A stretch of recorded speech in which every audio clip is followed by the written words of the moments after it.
Namaste. We rejoin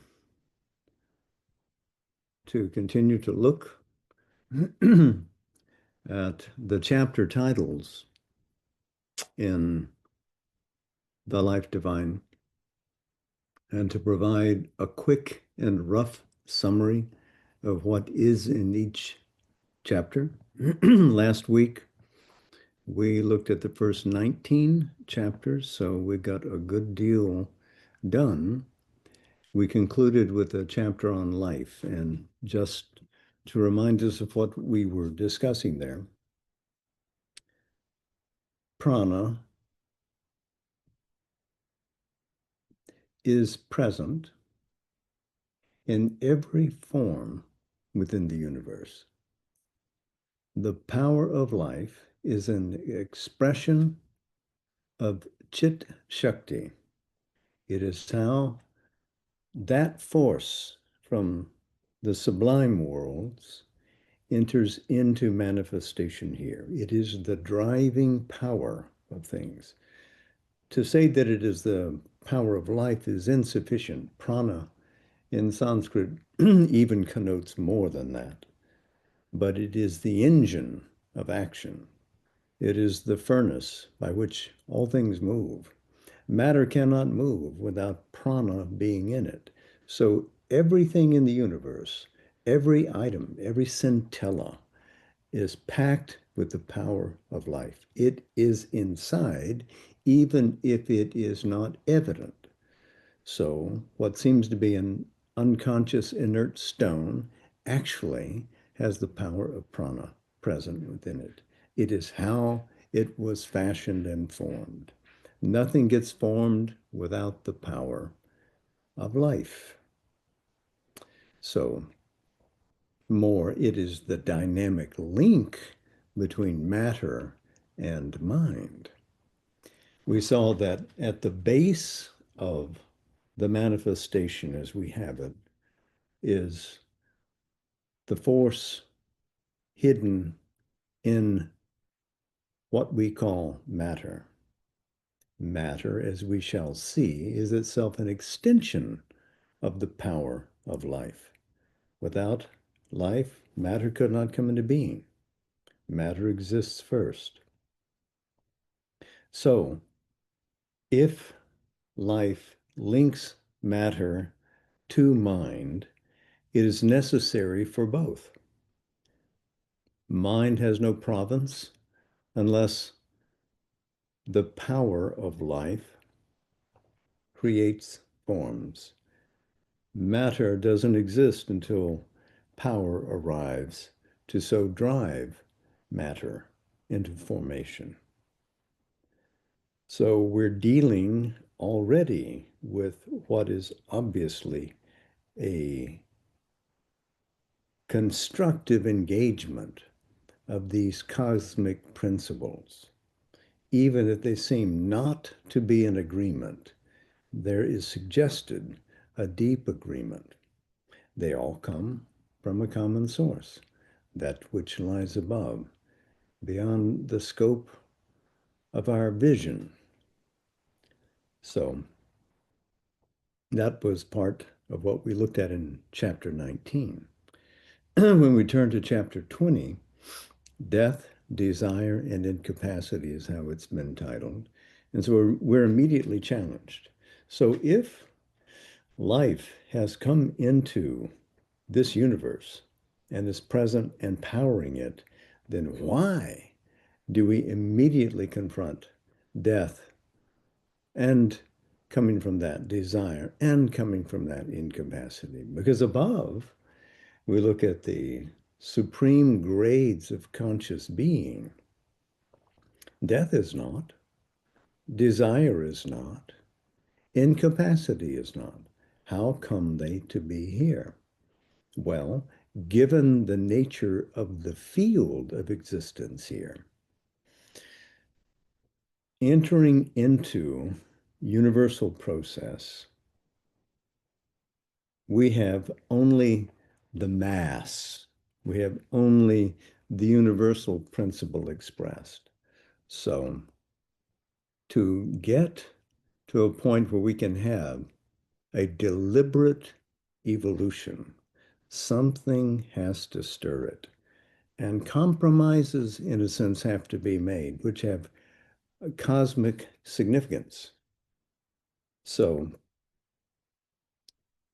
from immortality, the form of matter must accept dissolution, which is death. From the fullness of power as it achieves its goal above, here, in limited forms, power must accept diminishment, must accept something less, and must find a way in a lesser formation, an individual formation, to drive it forward. So, what will make that work? We're familiar, having come out of the Taittiriya Upanishad, with the idea, well, out of the Upanishads generally, that the universe is a hunger that is death, that there is something gnawing in the universe at itself always, because it's seeking for something. It isn't satisfied. So desire arises as a crude attempt to stir things into activity, to achieve a goal. And even more largely, if we don't allow an individual formation to deal with variation in succession of time, then whatever emerging individual is there gets stuck in one limited form and cannot escape. So death becomes necessary. Desire unsatisfied drives us from goal to goal and indeed from life to life. So out of this struggle, though, death resulting from division promotes life to aggrandize itself. That's what desire is about. I will go out and conquer.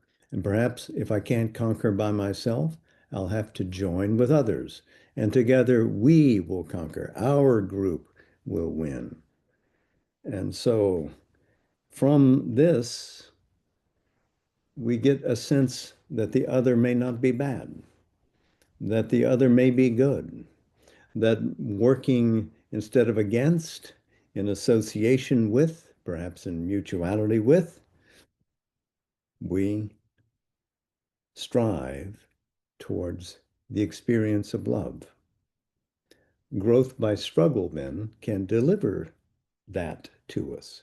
So the field's limits, limited in form, limited in duration, forces us ultimately to grow more.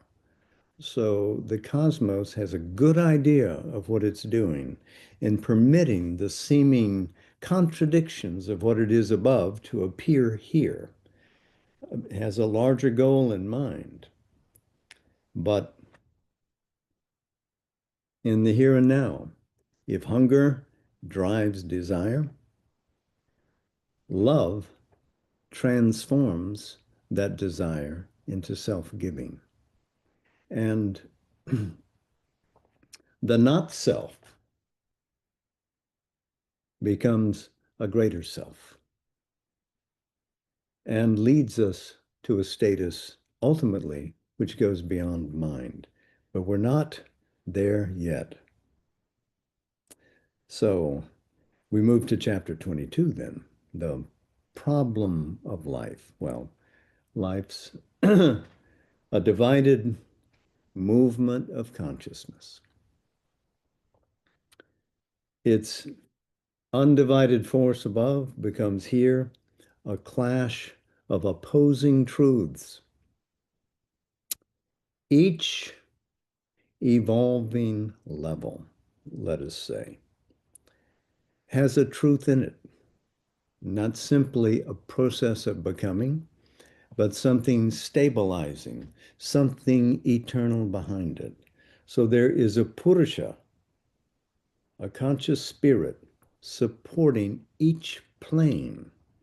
And obviously, that each plane will have its own supporting personhood. It begs us for where is the unity to all of these? Well, the cosmos is a cosmos. It is not a chaos. Cosmos means that it is ordered, it is one, it is beautiful. So the unity is above. And we can climb from level to level and regain the supreme unity, but we have to do it not by thinking about it and perceiving it mentally as a possibility, but to achieve it actually. And that through what Sri Aurobindo calls the divine Maya. If it is a divine Maya, if you remember from last time, a supramental agency that takes the whole, the supreme unity that Satchit Ananda is, and transforms it into a limited thing, then that pardon me, that limitation is itself held up from within by the presence installed from above. That never left. That is still here, but hidden in the apparent agencies of matter, life, and mind. So, by climbing from rung to rung, the ascending soul gains solvency, mastery at all levels, and eventually gains universality. So we step out of the individual, we have become free of the chains that limit us, death, desire, incapacity, and we begin to move towards that truer status of our being. We're about to recover our own status in doing so.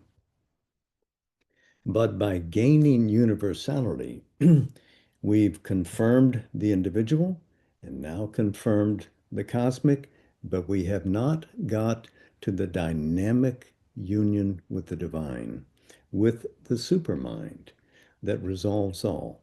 Unity exists in the supramental.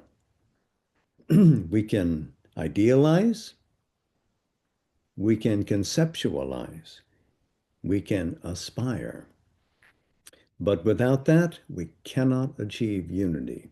You may have noticed that while we declare that we're working for human unity, we cannot achieve it because we have not evolved to the consciousness that permits us to have that sway. To achieve human unity, indeed any kind of unity, it takes that all harmonizing and all resolving consciousness of the supramental to do that. That is there. And that is our problem of life. It persists until we discover that, until we evolve into that. His whole proposition, isn't it, is that we have a many-leveled universe and we can climb through inward mastery from level to level to level. But we can't stop prematurely and claim that mind is the summit with all the contradictions and limited awareness that we have, imperfections when we try to apply for solutions. No, we haven't got there yet. We must continue to grow. What is it in us that grows? We go next to chapter 23, the double soul in man. Because the soul, too, is a cosmic principle. Many traditions treat of the world soul Sri Aurobindo does not spend a lot of time on it, but he does assert that this is a cosmic principle. And in terms of the enginery of our cosmos, with a limited form, a limited material form, an encasement in matter, um, an empowering life that has a limited fund of energy and will eventually run out. What is it in us that persists? The soul, in its superficial form, beginning to assert itself as an individual, is what he calls the desire soul.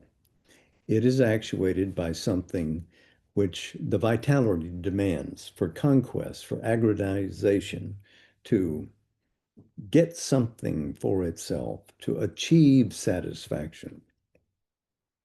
But that's not what we really are.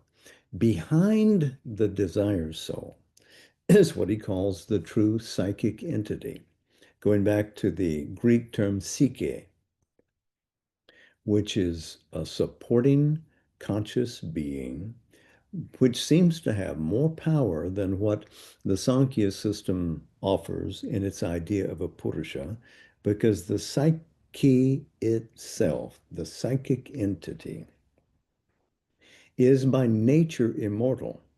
It comes from the eternal status above, but evolves in time here as an immortal being that appears with growing power and incandescence from life to life, from experience to experience, from moment to moment, so that all the way to the here and now, wherever we are, we can become aware of our soul and its power and not wait for some fine day in the future when we might happen upon its realization. You can experience the psyche now because it is present in you, supporting everything you do. The Purusha that you have supporting the body is supported by the psyche. The Purusha that you have supporting your life power is supported by the psyche, as is the mind. And the supramental is waiting. The supramental is waiting for us to evolve. For what to evolve? For the psyche to evolve, for it to become master of the elements of all of this harmonic enginery. And I ask you to remember one of the secrets, I'll start again. One of the secrets of cosmology is that the root of the term comes from the same root that gives us cosmetology, something that is beautiful. The universe is beautiful. As the Greeks would say, it's fashioned by the gods, by the divine powers, out of what was chaotic. In other words, the light descended into the darkness and brought forth this thing. And what is it? It is like a pendant, like an earring that hangs on the ear of an unseen goddess. Who is that goddess? But the universe adorns her, expresses her. So the soul in us can come to know that. And in so doing, justify the whole cosmic labor, inning by inning, story by story, age by age, culture by culture, all is moving towards the perfect expression of what this psychic is in self and in society and in cosmos. The soul is a cosmic principle. But to really know this, we must rise again to the supermind, to truly possess and activize the delight of the one. And to that principle of delight, we are coming. We are coming. So there's our prospect. Chapter 24 brings us back to matter. Whatever we may be above, whatever we may be behind, Here we are, and the here and now, ihaiva, is dealing with the body, which is our chief difficulty. As mind coming into the universe is the final dividing action of the supramental consciousness, so matter is the final derivative of the mind's precipitation of that division through life into form. So that division that really did, in a sense, come secretly out of the supramental has left us with the limitation of life, has left us with the limitations, the divisions, the incapacities of the body. So here we are in the body, trying to move forward in life and achieve the goals, however limited they may be in front of us. And how do we move? We move through the senses to connect our minds to the objects which draw our attention, whether of attraction or repulsion. The senses are necessary for this action to become meaningful. It is how we get all three agencies in alignment. The offices of the mind have to work through the offices of the vital. The offices of the vital, with direction from the mind, have to work in the offices of matter. All have to be in conversation with each other to get anything done. And that we have evolved this and manifested this is an indication that traction is being gained. There is a forceful evolution. It has not reached its goal, but it is moving there. So we come then to chapter 25, the knot of matter. So if matter seems to be cut off from spirit as a culmination of the process of diving into the ignorance, manifesting the divisions necessary to arrive at utter fragmentation so that we can rebuild unity. And then putting forward struggle as a means by which we grow. Well, it brings necessarily friction. It brings pain. It brings nirananda, the opposite of the ananda that we experience above, or deeply within if we find the soul power. So this knot of matter are secretly something else. Sri Aurobindo writes, spirit and matter are two ends of a unity. Spirit, the soul and reality of matter. Matter, the form and body of spirit. There is an ascending series of substance and spirit at the summit is itself pure substance of being.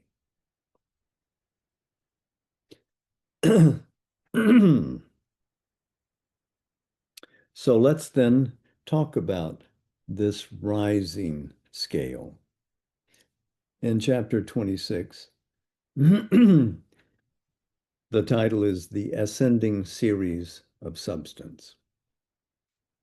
And he has shown us how we go from matter to life to mind, that there is ultimately a supramental ground, how coming back and looking at the consequences of this manifestation, we're viewing the contradictions of life as opposed to what it is up there, whatever being might be supreme and beyond our reach is unknown to us because now we have limited ourselves in an encasement of physicality, driven by a limited vitality and with a limited scope of vision in our mentality. So, what is all of this about? So, Sri Aurobindo says each level of being, matter, life, mind, bases a world, is a world basis in itself.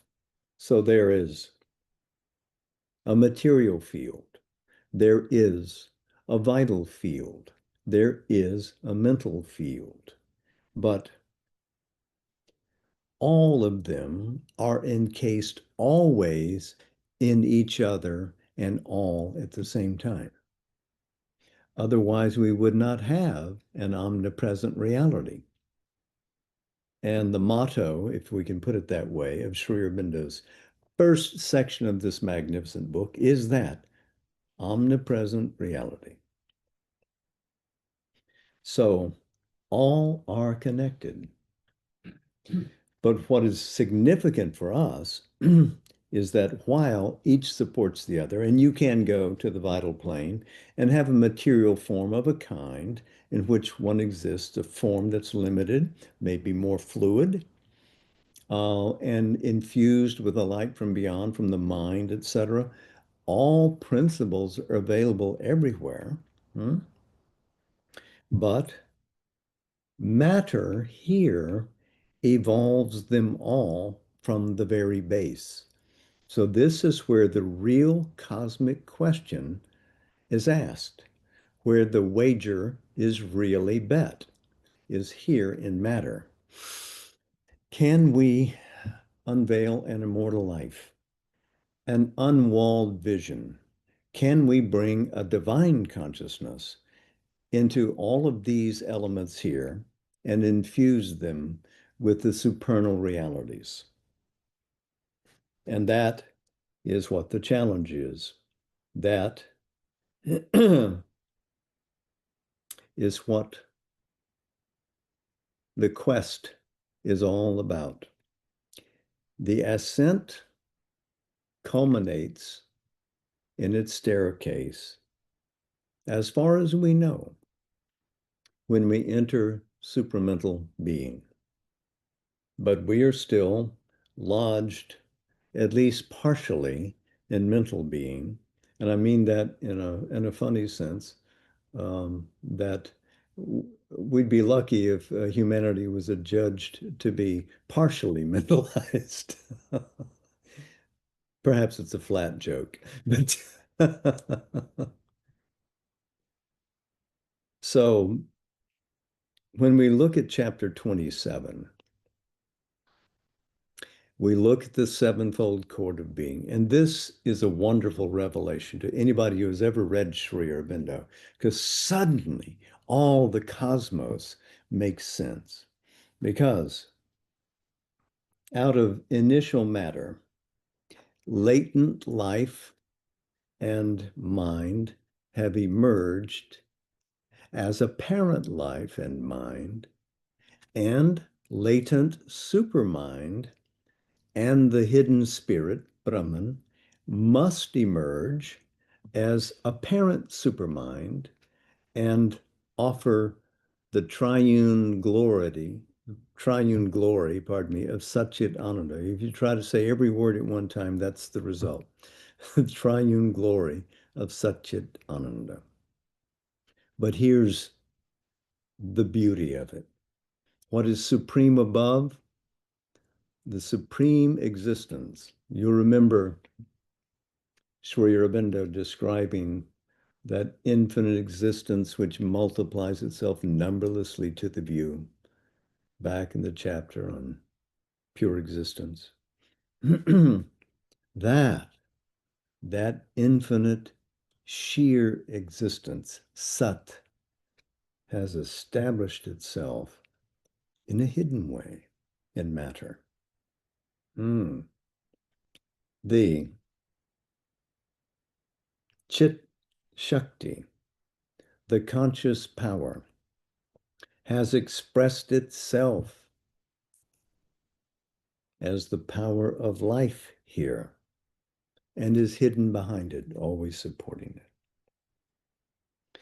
The supramental consciousness expresses itself in grades of mind, all the way up to overmind.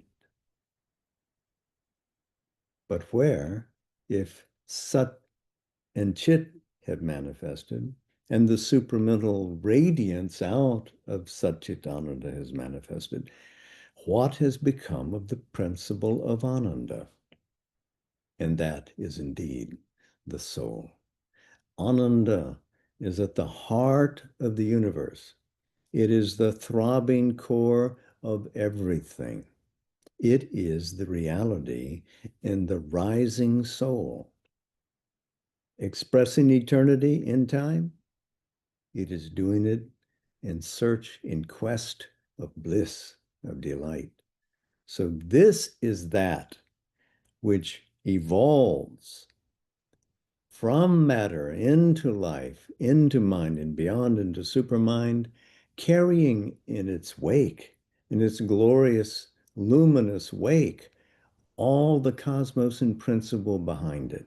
Because if the questing soul can achieve that, then the cosmic riddle has been answered. So this is it, as above, so below, literally, Sat Chit Ananda, involved in every manner and possibility of existence here in our very worlds.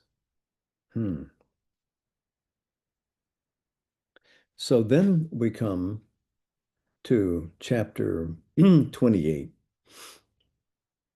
which was not written when Sri Aurobindo was serializing Arya, because he did not know of overmind then. That is a subsequent realization.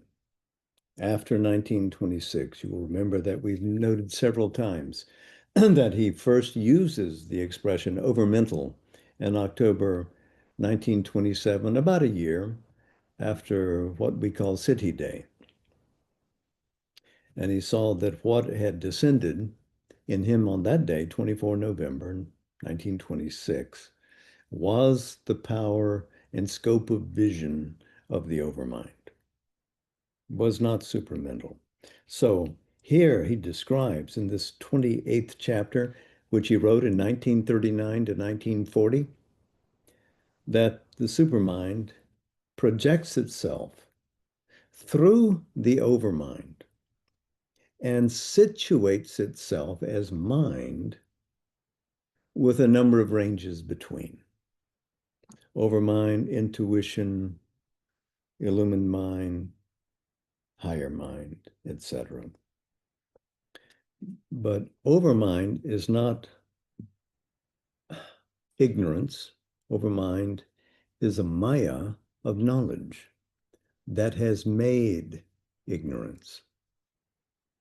We've talked about the divine maya. That's supramental, that's above. But overmind is a secondary kind of maya. And if you want to reach the level at which you can accuse and indict maya as being the very property and reality of ignorance, and we ought to quit the universe because it's a cheat, well, that is a mental maya. So that's where we are. So I think that we've probably gone far enough, having got to chapter 28, and we'll continue with our summarization, unless you lead an active revolt and inform me otherwise next time we meet. Revolts can be fun. Revolutions, revolutions. But here's a section from Savitri. And you'll remember, because this is basically where we left last time. In Book 7, the Book of Yoga, Canto 2, The parable of the search for the soul. We're in the middle of the page on 484.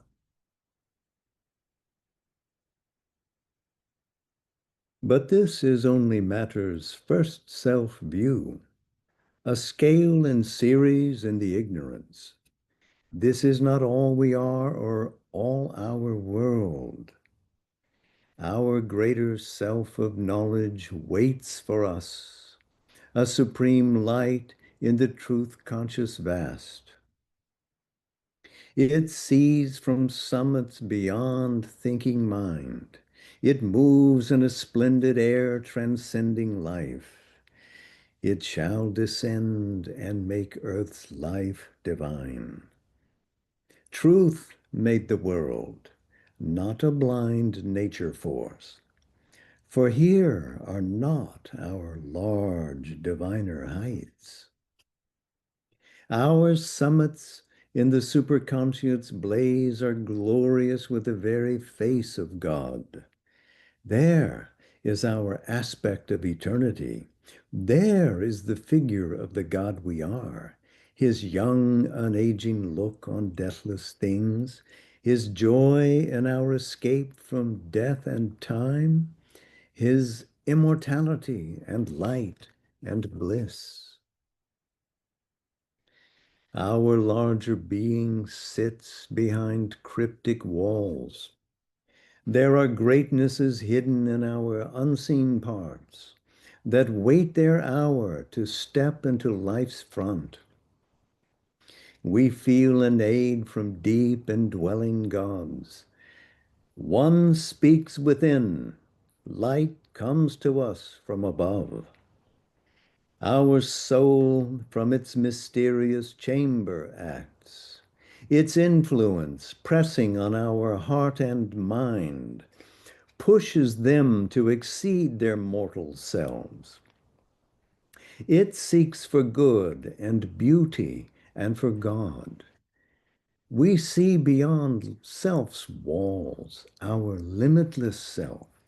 We gaze through our world's glass at half-seen vasts.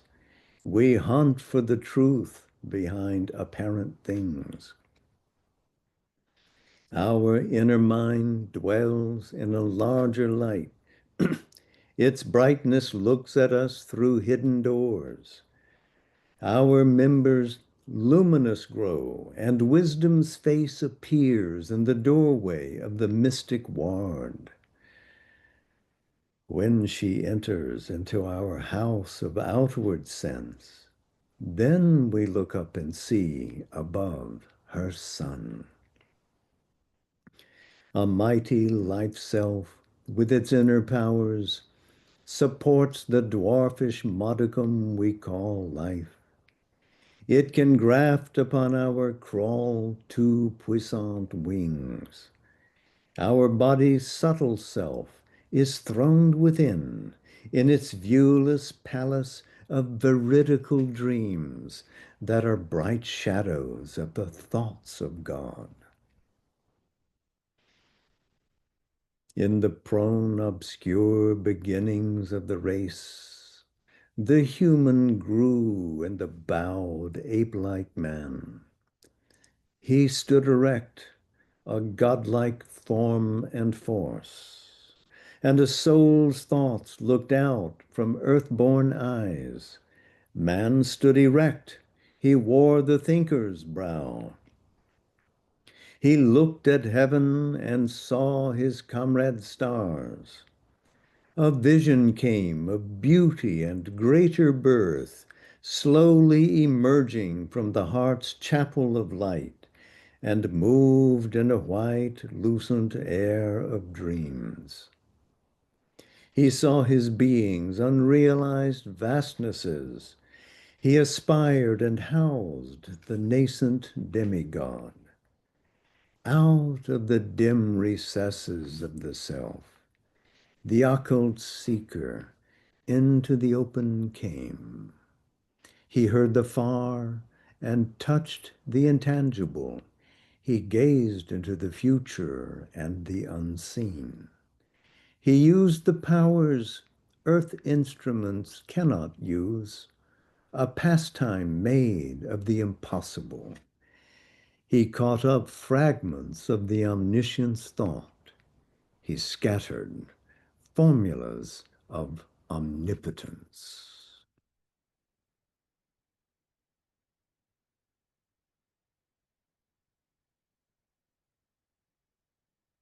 I know we stopped short. We're saving the rest for next time. Namaste. Jai Ma. Don't behave yourselves. Realize God, even if it discomfits your neighbors. Much love. Jai Ma.